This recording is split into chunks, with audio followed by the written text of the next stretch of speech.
ISP তুফান খাদিম চ্যানেলে তোমাদেরকে শুভেচ্ছা রইল। আজকে আমরা যে বিষয় নিয়ে আলোচনা করব তা হলো বিএ 4th সেমিস্টারের মাইনর ফিলোসফির সাজেশন।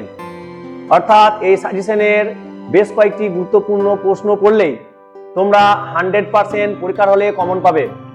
আজকের সাজেশন থাকছে মান 10 এবং মান 5-এর জন্য। যদি তুমি এই সাজেশনের উত্তর পেতে চাও বা সাজেশনের পিডিএফটা পেতে চাও, তাহলে এই স্ক্রিনে দেওয়া যে হোয়াটসঅ্যাপ নাম্বার আছে সেই হোয়াটসঅ্যাপ নাম্বারের মাধ্যমে যোগাযোগ করতে পারো। এই সাজেশনের সম্পূর্ণ প্রশ্নগুলো পেতে ভিডিও স্কিপ না করে পুরো ভিডিও দেখার চেষ্টা করো। আমরা সরাসরি চলে যাব স্ক্রিনের দিকে 4th সেমিস্টারে যে সাজেশনের গুরুত্বপূর্ণ প্রশ্নগুলো আছে সেইগুলো জানার জন্য।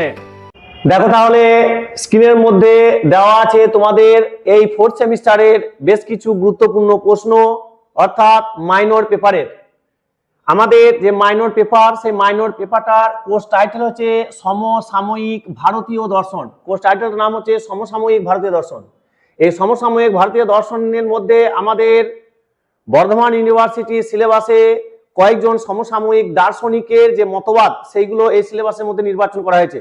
তার মধ্যে যিনি প্রথমে আছেন তিনি হলেন রবীন্দ্রনাথ ঠাকুর। এই রবীন্দ্রনাথ ঠাকুরের দার্শনিক মতবাদ আমাদেরকে পড়তে হবে।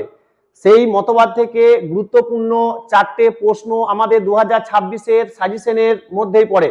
যেমন 1 নম্বর হচ্ছে রবীন্দ্রনাথ আমাদের অসীম সত্তাকে কিভাবে ব্যাখ্যা করেছেন, মোস্ট ইম্পর্টেন্ট প্রশ্ন। 2 নম্বর রবীন্দ্রনাথকে অনুসরণ করে মানুষের মধ্যে উদ্বৃত্ত এর স্বরূপ ব্যাখ্যা করো। 3 নম্বর প্রাতিষ্ঠানিক ধর্মের প্রতি রবীন্দ্রনাথের সমালোচনাত্মক মনোভাব ব্যাখ্যা করো। আর থাকছে 4 নম্বর রবীন্দ্রনাথের সসীম দিকটি ব্যাখ্যা করো। এই 4টে প্রশ্ন রবীন্দ্রনাথ থেকে পড়লে আমি 100% তুমি একটা অন্তত পক্ষে কমন পাবেই। এরপর চলে আসছি আমাদের স্বামী বিবেকানন্দ। স্বামী বিবেকানন্দের যে দার্শনিক মত, সেখান থেকে আমাদেরকে সাজেশন ওয়াইজ পড়তে হবে। বিবেকানন্দকে অনুসরণ করে জ্ঞানযোগের স্বরূপ ব্যাখ্যা করো, ভিভিআই জ্ঞানযোগের স্বরূপ ব্যাখ্যা করো। বিবেকানন্দ প্রণীত ব্যবহারিক বেদান্তের মূল বৈশিষ্ট্যগুলি ব্যাখ্যা করো। স্বামী বিবেকানন্দকে অনুসরণ করে রাজযোগের যে 8টি স্তর তা ব্যাখ্যা করো। বিবেকানন্দের কর্মযোগ আলোচনা করো। ঋষি অরবিন্দ, এরপর পড়তে হবে আমাদেরকে ঋষি অরবিন্দের দার্শনিক মতবাদের মধ্যে আমাদের সাজেশনে পড়তে হবে শ্রী অরবিন্দ কিভাবে সচ্চিদানন্দের আনন্দময় দিকটির উপর গুরুত্ব আরোপ করেছেন তা ব্যাখ্যা করো। তারপরে ব্রতী, এটা হবে ব্রতী নয়, ব্রতী অর্থে শ্রী অরবিন্দের যোগকে পূর্ণযোগ হিসাবে বিবেচনা করো। আর পড়তে হবে শ্রী অরবিন্দের মতে পরম সত্তা স্বরূপ আলোচনা করো। পরম সত্তা কিন্তু ভিভিআই। এরপরে পড়তে হবে ডক্টর রাধাকৃষ্ণনকে অনুসরণ করে মানুষের সসীম দিক ব্যাখ্যা করো। রাধাকৃষ্ণনকে অনুসরণ করে প্রাতিভাসিক তত্ত্বের স্বরূপ ব্যাখ্যা করো। এরপর পড়তে হবে রাধাকৃষ্ণনকে অনুসরণ করে ধর্মীয় অভিজ্ঞতার বৈশিষ্ট্যগুলি আলোচনা করো। মোহাম্মদ ইকবালের মধ্যে পড়তে হবে পরম অহমতা রূপে ঈশ্বরের ধারণা ব্যাখ্যা করো। মোস্ট ইম্পর্টেন্ট, ঈশ্বরের ধারণা ব্যাখ্যা করো ইকবালকে অনুসরণ করে। আমি আবার রিপিট করছি কোনগুলো ইম্পর্টেন্ট।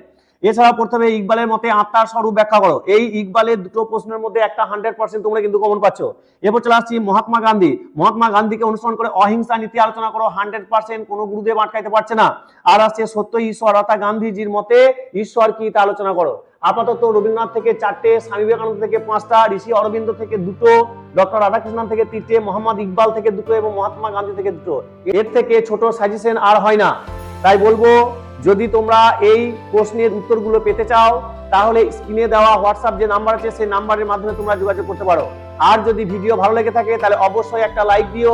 এরকম হেল্পফুল ভিডিও পেতে চ্যানেলকে সাবস্ক্রাইব করে রাখো। আজকের মতো এই পর্যন্ত, দেখা হবে আবার পরের ভিডিওতে।